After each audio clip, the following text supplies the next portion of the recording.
It's like I'm still sharing that thing. Hold on. there's a lot going on. And Hold on. Let me stop sharing. Okay. So, I'm watching here for comments in case anybody puts comments. Let's see here. What do I want to talk about? Oh, all the things, all the things. So, um, I mean, it's working. There it goes. All the things that are going on, all the things that are being brought to light, all the receipts that are being dropped, all of the isms you can think of, to the point that I even wrote an op-ed or an opinion piece to the Decaturist yet again. You know, again, I respect their decision to publish or not publish. It is their outlet, not mine. The reason that I did write something for them yesterday was because, or last night, more importantly, was due to the fact that, like, again, I'm not dragging the caterers, it's their platform. What the hell? Okay. Sorry, I'm just, why do I have an exceptional ed person in my, ah! Somebody just sent me, yo, no, I'm not doing that. Nope, nope, nope, not doing it. Anyway. Somebody just sent me a link to join the exceptional education Zoom meeting tonight. Let me tell you why that's not going to happen. I feel like the moms that I've worked with understand why I won't be taking that route. I'm pretty sure people know why. And again, I'm doing this just to kind of set some boundaries in place because as fun as it is watching receipts drop, not from me, it's just it's exhausting. It's continuing to traumatize me. Yeah, I use the word. I mean, shit. Do I need to post my diagnosis up on the screen for people? I think at this point, I think I have to. But then again, I'm not obligated to. I have gone out of my way to work with people.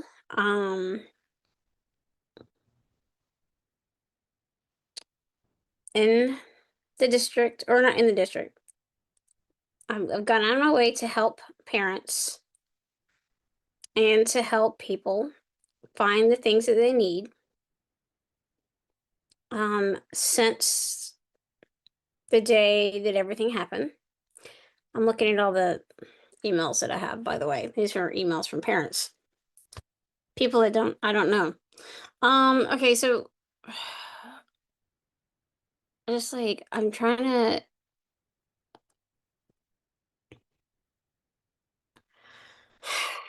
let me see here. I'm trying to get to a point where I clarify something for everybody, for everyone, if you come across this. And this includes like Viola Davis, Doreen Carter, Elena, Karen,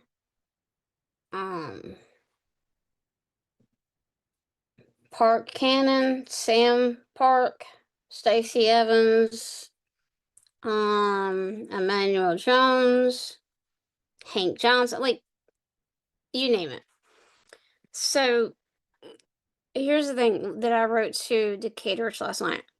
And I posted this video. I might be able to share it with you. I don't know, but you want to see it? I don't want to see it to be honest, because it's like, what's the point, right? What's the point? This has been known for years about me, but I digress. Some people don't seem to remember that I 100% did my job, and I don't owe anybody anything in this district ever again. I am I guess, engaging in this process right now, simply to put an end to a nightmare that started in 2016 for my family. Um, I don't think I don't even have it, but there's already a video up on my Facebook page. I might be able to bring it up on YouTube. Hold on just a second. I really don't feel like I need to show people, but just in case, because this helps and it tracks and it lets the legislators and people that are investigating the district and the board as to what they knew, what they didn't know. Maybe this will help. If I um thank God you guys can't see my viewing history. Let's see here.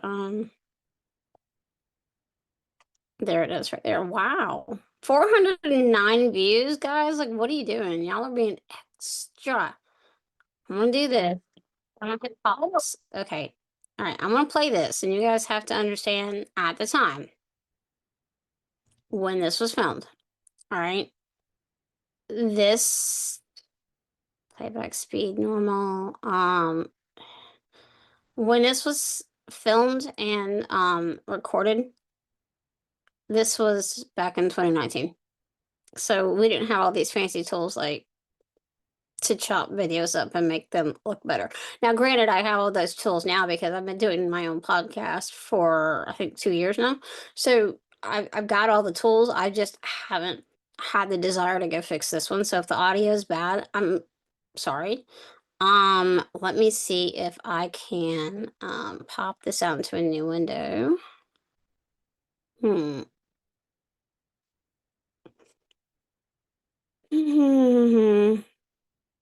I'm gonna bring it out to its own. Yep, there we go. All right, let's see if we can't share just this video for you guys. Hold on.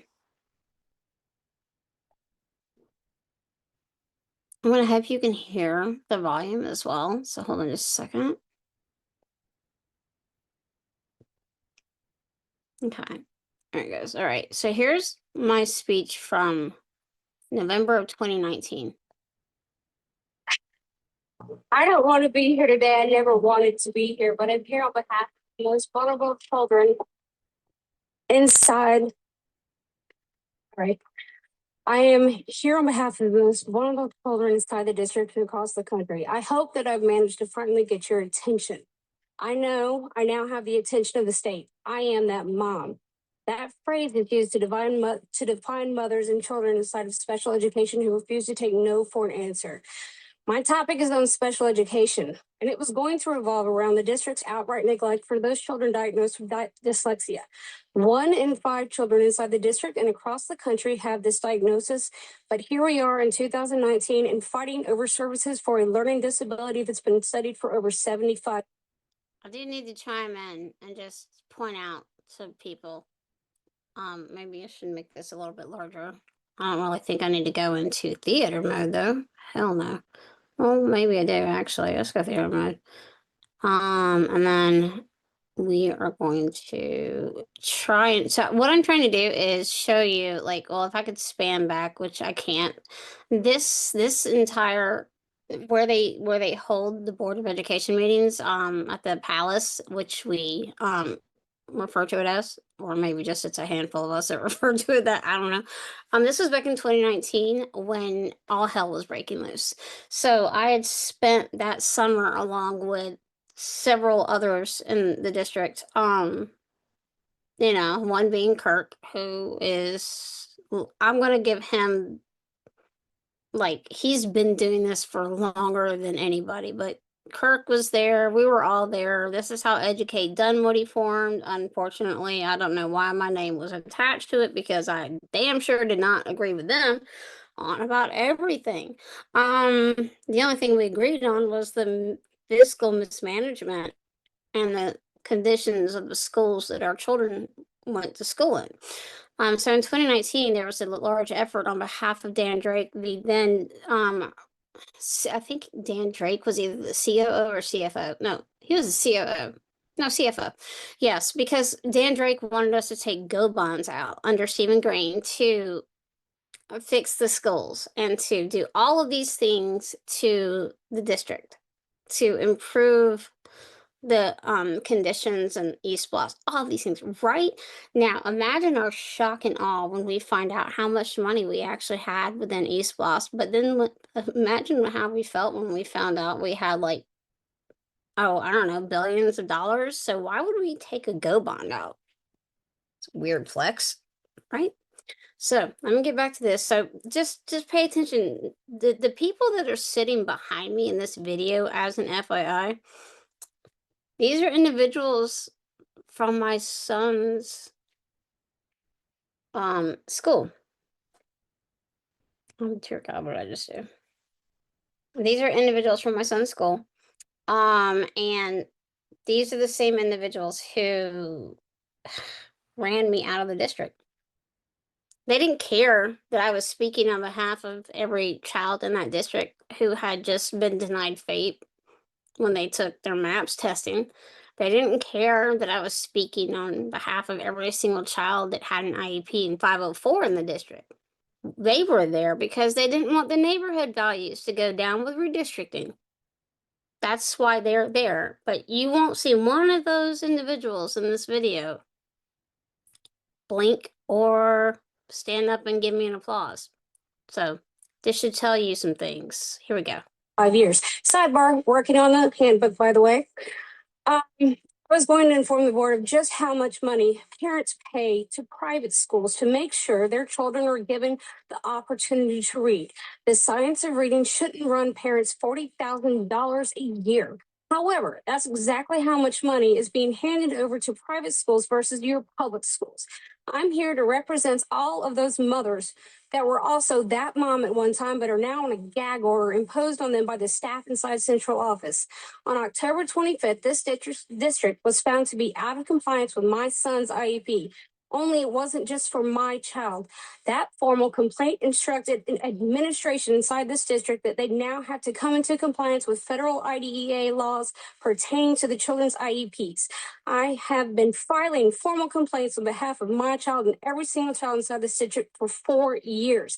I'm not an attorney and I am not a paid advocate. I am a mother you could not silence because I never was the one to be found breaking the laws. I'm a mother this administration takes issue with because I wouldn't back off until you were held accountable for your actions, against all the children that have been abused, neglected, and academically harmed. Because everyone wanted to look the other way. I brought the Board of Education into this fight back in August when administrators inside central office planned on handling this case on an as-needed basis. Instead of doing the right thing myself and my BO rep went public with the district denying FAPE to our children.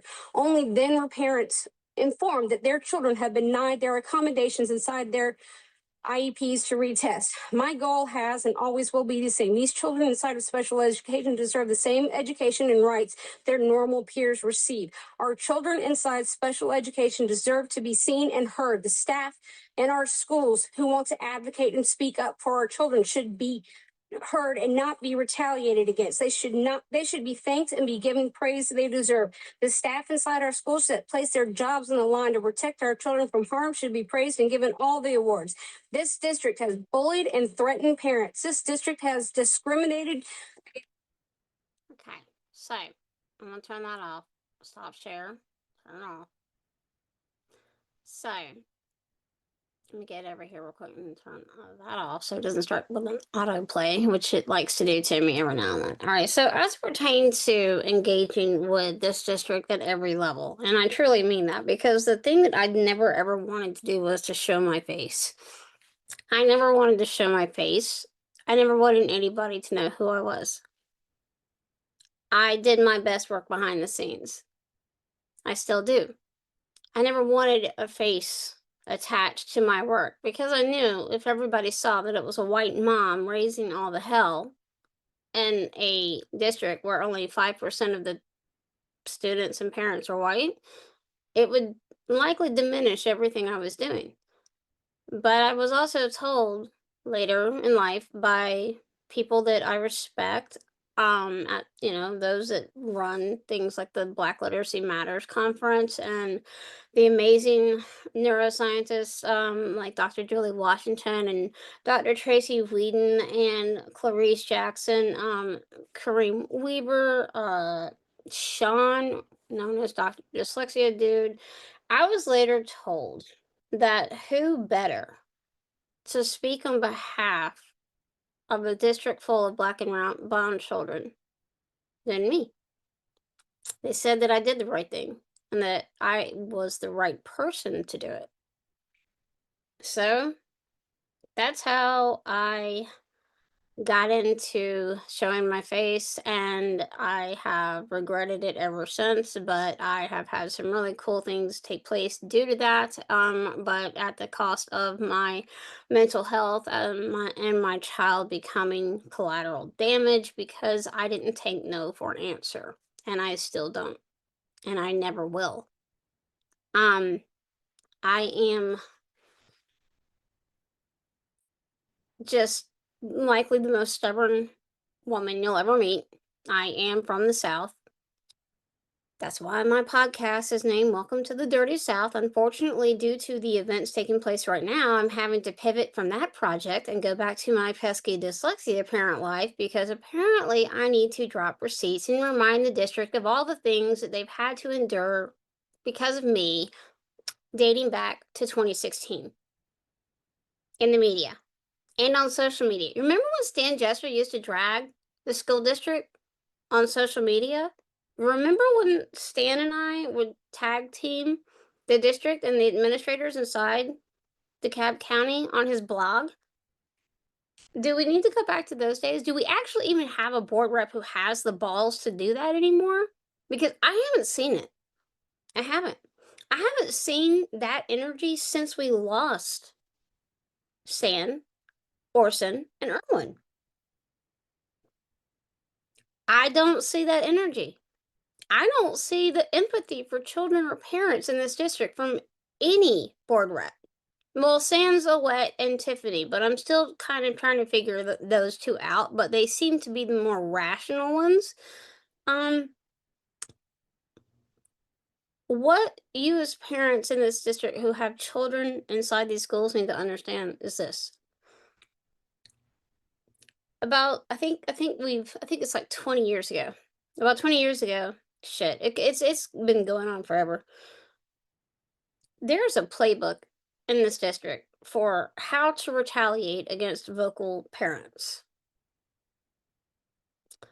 That playbook is used by the superintendent and handpicked individuals within the administrative office, or their staff, or their cabinet, I should say. That playbook is used against parents often. God forbid you're a parent who has a teacher who's advocating on behalf of your child. Then that teacher is going to catch collateral damage by proxy of a regional superintendent being told to make that teacher behave. Don't believe me? I have the receipts when I filed against individuals with the Georgia PSC. As much as I would love to show everybody those receipts right now, I'm not going to do that because it doesn't need to be seen again.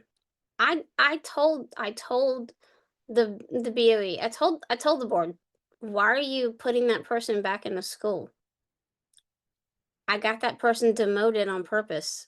That person's credentials do not allow them to be in the same room as children. Why would you make them a principal? They still did it. Didn't matter. See, that person that they made a principal had been in several of my meetings at my son's school. And it became so toxic with her that she started to show up at my IEP meetings uninvited. True story. But the reason that I had a problem with her was because she knew everything that had happened to my son and that was going on with my family.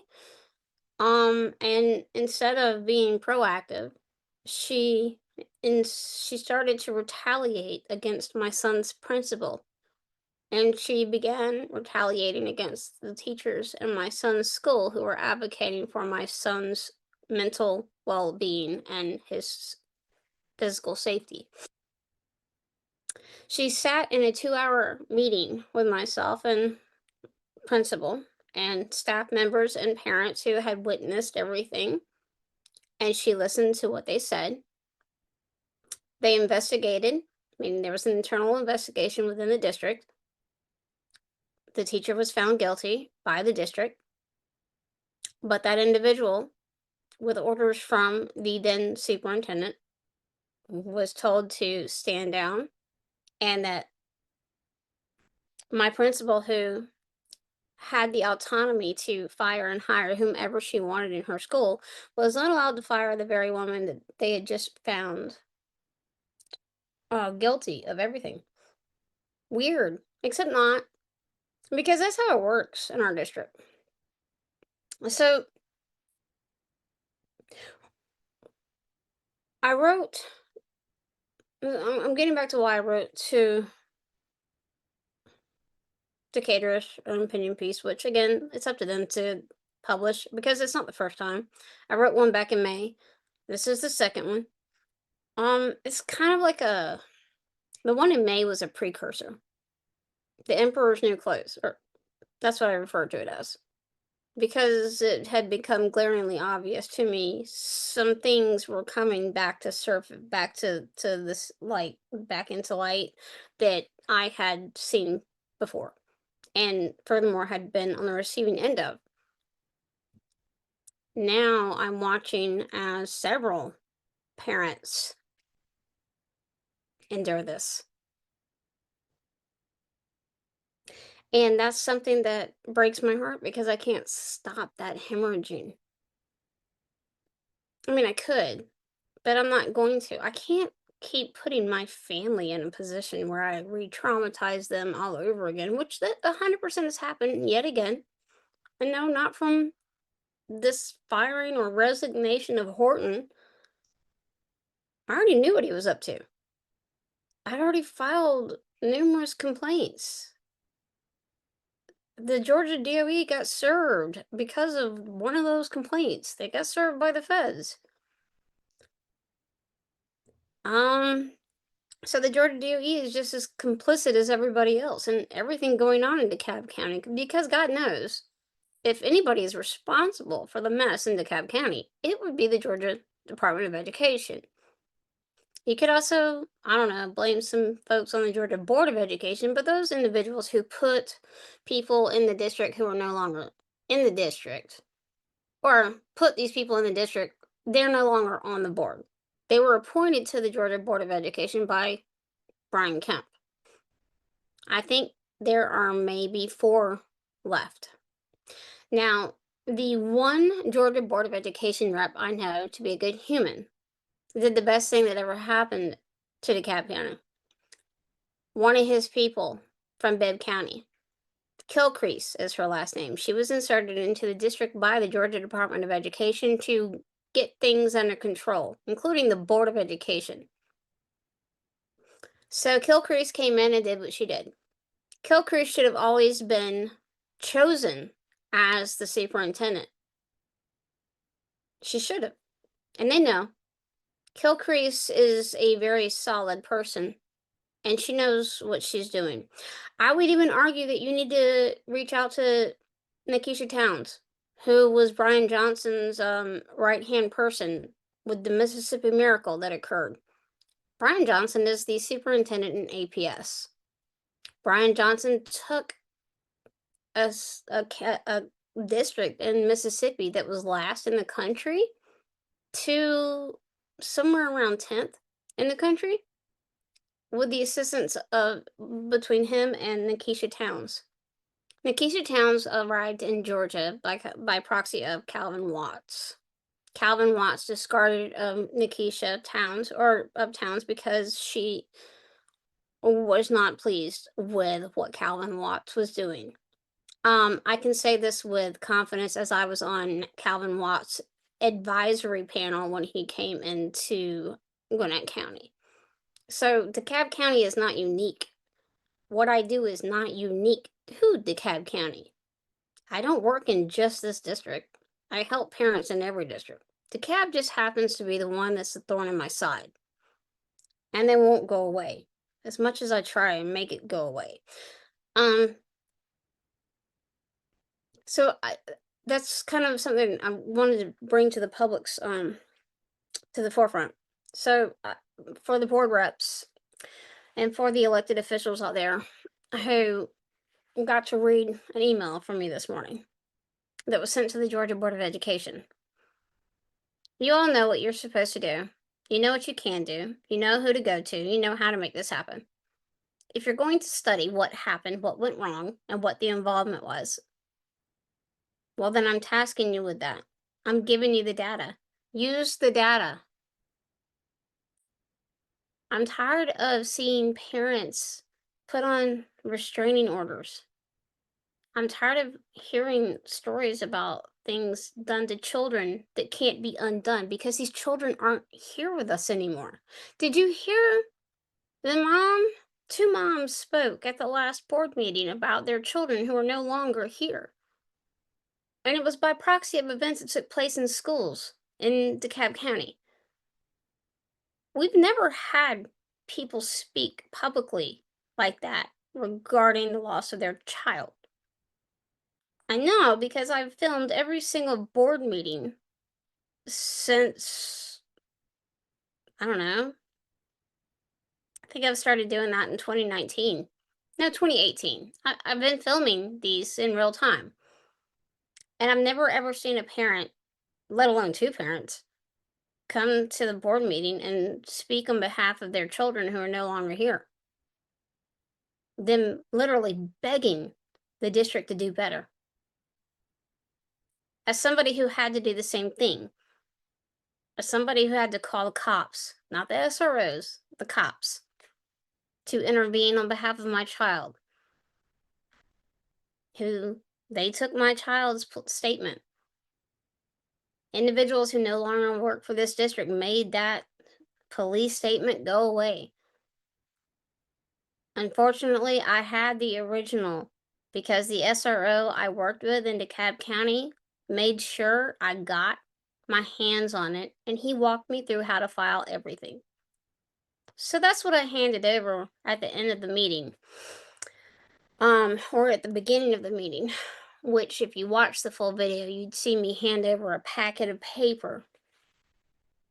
That packet contained everything they needed to get rid of Dr. Stephen Green. That was my pay it forward to Stan Jester. Because Stan Jester cared about me, and he cared about kids in the district, and he cared that they were taking exhausting lengths to make parents go away. And they weren't taking care of children who are being harmed, physically harmed. I wish I had answers for everybody who is paying attention and who is trying to figure out how we landed in the spotlight yet again. I don't have answers for you other than DeKalb is gonna DeKalb. That's all we've done. That's all we've ever done. Despite me delivering professional development, despite me being engaged in legislation for years now to better DeKalb County, despite keeping them in the media and in all over social media, despite everything I said on Reform DeKalb and all the other DeKalb related Facebook pages, despite all of those receipts and all of that engagement from elected officials. When I went away, all of that went away. But the problem is I never went away. I think I got maybe a year off. And then I got pulled back into this district because they were doing the same thing. Denying vape to children with dyslexia. Denying, doing the same. But something you guys need to look into that you're not looking into right now. There are several highly paid special education coordinators in that district who have been trained by the district with taxpayer money to implement Orton Gillingham structured literacy, right? This is how you teach children to read. Furthermore, this is how you remediate a dyslexic child. They'll sit in these IEP meetings and they will deny your child access to the one-on-one tutoring they 100% are entitled to have in order to make sure that they are able to read. And then they turn around and they take the services that they have been gifted by taxpayers, and they will charge parents for tutoring those very same children and how to teach them to read. Weird, except no. You know why? Whenever I was in an IEP meeting, they already knew the answers before I asked them. They knew that they better have somebody on standby that was already certified in Orton Gillingham. And I got that person every single time without an attorney because I knew how many people had been trained in that district and I knew why they were trained. Same reason my child learned to read in public school. We didn't leave because of his academics. We left because of other things. I've said that over and over. Sorry, I don't know why this is lagging so much all of a sudden. It'll buffer. It'll buffer out. Parents, board reps, elected officials, whoever the fuck comes across this, just do something right for once. These kids don't deserve this. These parents don't deserve this. I damn sure don't deserve to be on the receiving end of this when I literally sued the district in May of 2020. It is almost November of 2025. Why am I still here? Why?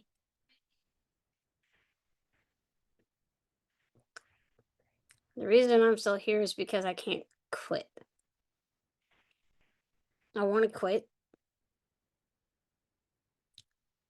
The thing I worked for the hardest, having a voice in this space for children who have no voice regarding literacy. The biggest conference of the year is taking place this week in Georgia. And I'm not going to be there. Why? Well, I was asked to submit a panel. I was asked to do the anti to the other panels by individuals who sit on the board of IDA, and I refused to do it. I also refused to submit a panel to the Black Literacy Matters panel or conference yet again this year. Even though I've been there to the conference 2 years in a row now. And I spoke last year with Kareem Weaver. These are things that I worked extremely hard to get to. And I don't want the 15 minutes, I never did. But I do want to continue my work. And that's informing people of the statistics that come along with children who don't know how to read. So, knowing that they were bragging on the graduation rates and knowing what the raw data says breaks my heart. That's 10 years of my work. 10 years of my work in DeKalb County specifically that have been done. Like, it's just, Horton did not do anything to academic. Why are they so loud? So sorry. There's been no academic gains made under Horton. In fact, the reading scores went down. Math went down. I have been pulling GOSA data for years now. My data says something different than their shiny object syndrome slides that they like to present when they want to brag about themselves. So Let me show you one more thing, and then I gotta go because I have to get my son. As always, let me see if I have the right one pulled up. Hold, please. I have to make sure. Um, I don't know why they're being so loud downstairs, right next to my door. Sorry. Oh, okay. This is the one I want to see. Dude, literally, they're so loud. Okay. I'm going to share this, and then I'm going to show you guys what you need to do, okay? We're going to...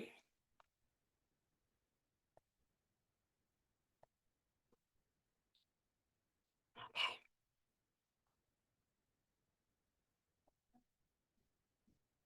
All right. What you're looking at... Let me see if it rolls over. Hold on. There it goes. Okay. So what you're looking at is the Munis Spend Report. They publish these every single month with the Board of Education agendas. What have I been doing this entire time? I have been digging through copious amounts of Munis Spend reports that I have been downloading for years now because they have a tendency to go away sometimes.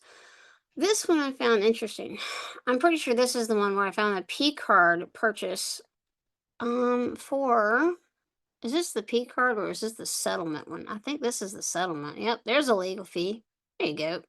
There's a lawsuit right here that was settled for $45,000. So there you go. It was, yep, other costs and board legal fees. So let's come down here to another one. Reimbursement. We've also got, these are things that most people don't look at, but I look at them. Repair. I'm just trying to find a couple of them. Typically, so you see this right here? These items right here. Don't want to see that. Unclaimed, and then this one was interesting. Unclaimed property at the tune of $6,000, 6K up. And then we have erroneous charges for vendors that so Defend Learning LLC or Define Learning LLC, Educating Jules LLC. So what I ended up doing was I immediately came into the Munis reports and I looked up everything with an LLC because the pattern in D65 was the LLCs. What I found to be true with the LLCs that I'm looking at in 2024, wait, is this 24 or 23? Oh, this is no, don't worry about it. Because yes, 24. All right, so what I'm looking at here, large sums of money being sent to LLCs. All right, specifically, I did this by largest. All right, so I'm going to show you guys an easy thing. This is all you guys need to do, and I'm tired of being the one to do it. I'm tired of doing this, y'all. You have no idea. I'm so tired. I'm out. I'm going to come in here, and I'm going to go. And I'm going to hit. So we're going to look at the 50. Hold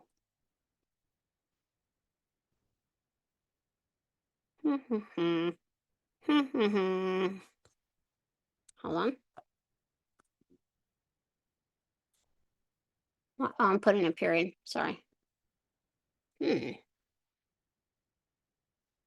no.